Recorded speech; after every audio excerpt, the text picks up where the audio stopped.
Good morning everyone. My name is Renu Sharma and as you all know that I always teach English. So today again I am going to teach you all about English.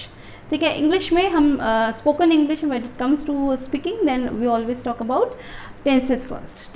Tense जो होते हैं वो tense क्या होते हैं? Tense हमें समय के बारे में बताते हैं, काल के बारे में बताते हैं. ठीक है, किसी के समय किसी चीज़ को, किसी काम को हमने किस समय किया, इसके बारे में हमें टेंसेस बताते हैं. आज मैं आपको प्रेजेंट इंडेफिनिट टेंस के बारे में बताऊंगी जिसकी पहचान होती है ता है, ती है, ते है. ठीक है, जैसे कि मैंने आपसे एक सेंटेंस बोला कि मैं हमेशा अपनी माँ को हर साल 3 से 4 बार पत्र लिखती हूँ और मेरा भाई भी मुझे साल में 3-4 बार पत्र लिखता है. या फिर कह लो कि मेरी माँ तो मुझे रोज़ ही फ़ोन करती हैं और मैं भी अपने मम्मी पापा का रोज़ ही हाल चाल लेती हूँ या अपने भाई का रोज़ हाल चाल लेती हूँ. तो ये सेंटेंसेस जितने भी हैं इसके बारे में ये इनसे हमें क्या पता चल रहा है? इन सेंटेंसेस से हमें पता चल रहा है कि किसी काम को हम जब करते हैं, हमेशा करते हैं, मतलब कि ये कोई ज़रूरी नहीं कि अभी आज की बात नहीं, ये एक अनलिमिटेड टाइम पीरियड की बात हो रही है कि वो काम होता रहता है. ऐसा नहीं है कि हो रहा है, अभी हो रहा है, बाद में फिनिश हो जाएगा. नहीं, हमें नहीं पता कि वो कब फिनिश होगा, लेकिन वो काम होता है. कब से चल रहा है ये भी नहीं पता और कब तक होता रहेगा ये भी नहीं पता. इसीलिए हम इस सेंटेंस को इस तरीके के सेंटेंसेस को हम हमेशा प्रेजेंट इंडेफिनिट टेंस में डालते हैं.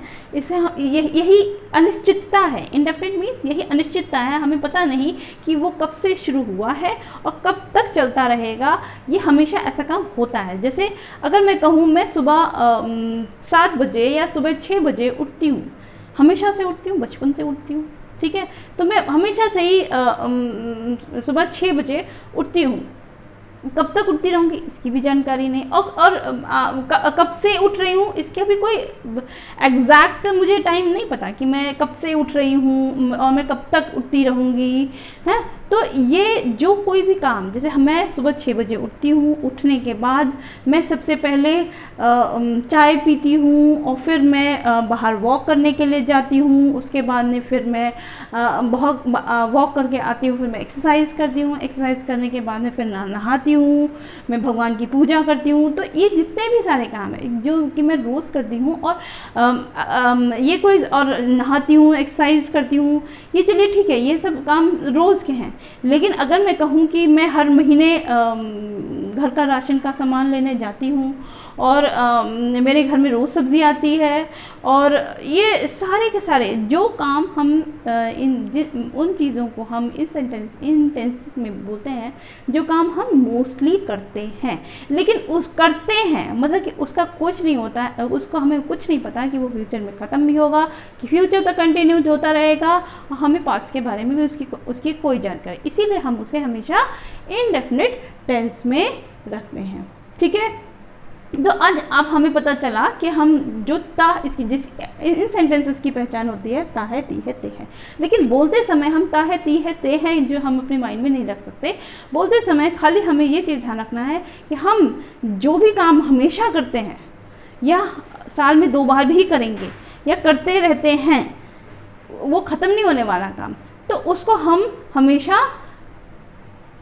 प्रेजेंट इंडेफिनिट टेंस में या प्रेजेंट सिंपल सेंटेंस में, प्रेजेंट सिंपल टेंस में ही बोलते हैं. और इसके लिए कौन से रूल्स यूज़ होते हैं? इसके लिए बहुत ही सिंपल रूल्स हैं. जैसे कि अगर मैंने कहा वह पत्र लिखता है, वह मुझे हमेशा, जैसे मेरा भाई है वह मुझे हर साल या हर महीने पत्र लिखता है.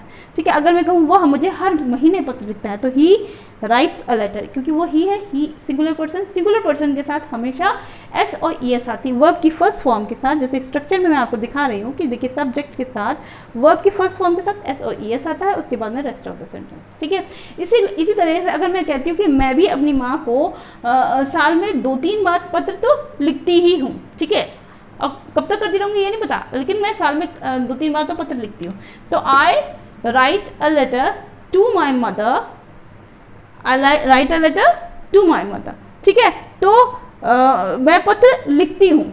ठीक है, तो मैं बिकॉज ये आई है, आई और यू, हमेशा आई और यू हैं सिंगुलर सब्जेक्ट, लेकिन हम प्लूरल मान के चलते हैं, तो इनके साथ में हम वर्ब की फर्स्ट फॉर्म ही यूज़ करते हैं, ठीक है, आई राइट अ लेटर, ठीक है, इस तरीके से हमने कर दिया। तो हमें हमेशा प्रेजेंट इंडेफिनिट में जैसे कि हमें समझ में आ गया कि वो जो हमारी हैबिट्स होती हैं, जो हम मोस्टली करते रहते हैं, ऑलवेज ही करते रहते हैं, ज़्यादातर करते रहते हैं, तो उनको हम प्रेजेंट इंडेफिनिट टेंस में बोलते हैं। उसके अलावा जैसे कि अगर हम किसी जनरल फैक्ट या किसी जनरल ट्रूथ को या किसी फैक्ट को बताते हैं, तभी भी हम इसी टेंस में बोलते हैं, प्रेजेंट इंडेफिनिट टेंस में बोलते हैं। जैसे कि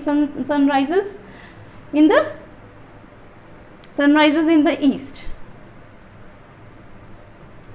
ठीक है, तो सूरज जो है वो कहाँ से उगता है, पूरब से उगता है, तो सनराइजेस इन द ईस्ट, ठीक है। तो ये क्या है, एक यूनिवर्सल ट्रूथ है, ठीक है, ये एक जनरल ट्रूथ है, तो इसीलिए हम इसको प्रेजेंट इंडेफिनिट टेंस में बोलेंगे, ठीक है। और जब भी हम कोई स्टोरी सुनाने होते हैं तभी भी हम मोस्टली स्टोरीज भी हम प्रेजेंट इंडेफिनिट टेंसेस में ही बोलते हैं। और अगर हम कोई न्यूज़, मोस्टली न्यूज़ जो होती है वो न्यूज़ भी किस टेंस में होती है, न्यूज़ भी हम प्रेजेंट इंडेफिनिट टेंस में ही होती हैं, ठीक है। तो इस तरीके से जैसे मैंने अभी बता रही हूँ कि न्यूज़ भी क्या होती है, ऐसी होती है जब भी हमें ऐसा होता है, मतलब कि ऐसा होता ही है, मतलब कि वो होता है, ऐसा कुछ भी फैक्ट को बता रहे हैं कि उस तरीके का काम होता ही है, ठीक है, ऐसा होता है ना, तो हम फिर क्या कहेंगे कि उसके लिए हम प्रेजेंट इंडेफिनिट टेंस का यूज़ करेंगे, ठीक है everyone. So thank you to all of you, and now I will teach you all other tenses in another class. Okay, thank you everyone.